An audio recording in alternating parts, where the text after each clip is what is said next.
वक्त की बड़ी खबर है, बीएसपी ने 6 उम्मीदवारों की नई लिस्ट जारी कर दी है। गोंडा से सौरभ कुमार मिश्रा को टिकट दिया है। डुमरियागंज से मोहम्मद नदीम मिर्जा है।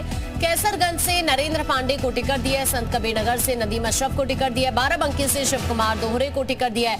आजमगढ़ से मसूद अहमद को टिकट दिया है। तो इस तरह से कुल मिलाकर ये बीएसपी की तरफ से जो नई लिस्ट है वो जारी की गई है, जिसमें 6 उम्मीदवारों के नाम का ऐलान किया गया है। और 6 के 6 उम्मीदवार हम आपको स्क्रीन पर बता रहे हैं, जहां पर गोंडा से प्रत्याशी का ऐलान किया गया है। डुमरियागंज से, कैसरगंज सीट से बीएसपी ने प्रत्याशी का ऐलान कर दिया है। संत कबीरनगर से भी बीएसपी ने प्रत्याशी का ऐलान किया है। बाराबंकी और आजमगढ़ सीट से भी बीएसपी ने प्रत्याशी का ऐलान किया है। तो इस तरह से कुल मिलाकर इस नई लिस्ट में 6 प्रत्याशियों के नाम का ऐलान बीएसपी की तरफ से किया गया है। तो डुमरियागंज की बात की जाए, मोहम्मद नदीम मिर्जा यहां से चुनावी मैदान में बीएसपी की तरफ से होंगे। सौरभ कुमार मिश्रा बीएसपी उम्मीदवार गोंडा से बनाए गए हैं। मयूर इस वक्त हमारे साथ जुड़ रहे हैं ज्यादा जानकारी के लिए लखनऊ से। मयूर, ये नई लिस्ट बीएसपी की किस तरह से देखा जाए इसको? बिल्कुल, समाजवादी पार्टी का जो एमवाई समीकरण है, फैक्टर है, उसके मुकाबले एमबी फैक्टर लेकर चल रही है मायावती। और 2007 में भी यही सोशल इंजीनियरिंग बसपा ने किया था, जिसका फायदा उन्हें मिला था।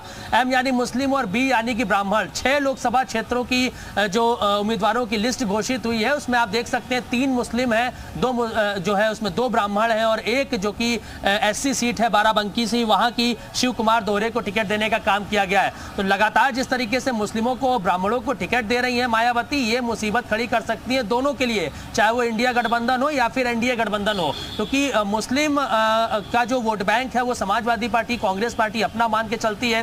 लेकिन जिस तरीके से पहले 2 चरणों में चुनाव हुए और तीसरे चरण का चुनाव अब होना है, कल नामांकन की आखिरी तारीख है, उसमें भी अच्छे खासे मुस्लिम कैंडिडेट्स को टिकट मायावती ने देने का काम किया है। इसी के साथ जो ब्राह्मणों को टिकट लगातार दिया जा रहा है, 13 से 14 ब्राह्मण उम्मीदवार अभी तक उतारे गए हैं, अभी और उतारे जाना बाकी है। तो ऐसे में ये माना जा रहा है कि नुकसान कहीं ना कहीं बहुजन समाज पार्टी इन लोगों को खड़ा कर सकती है। जो मुस्लिम वोट बैंक है सपा कांग्रेस का, वो काटने का काम करेगी और जो ब्राह्मण वोट बैंक है उससे प्रभावित होगा एनडीए। इसी के साथ ये बता दें कि विधानसभा उपचुनाव के लिए प्रत्याशी घोषित किया गया है। लखनऊ पूर्वी सीट के लिए आलोक कुशवाहा प्रत्याशी बनाए गए हैं। और साथ साथ हम आपको ये भी दिखा रहे हैं, ये जो 6 की 6 सीट है जहां पर बीएसपी की तरफ से प्रत्याशी को घोषित किया गया। मयूर, अगर इन सभी सीटों को देखा जाए तो खास तौर पर अगर हम निगाह डालें तो ये जिस एमवाई फैक्टर का आपने अभी जिक्र किया है, ये 6 की 6 सीट पर बीएसपी का उम्मीदवार घोषित करना, ये समाजवादी पार्टी यानी इंडिया गठबंधन के लिए ही मुश्किल भरा हो सकता है। मयूर,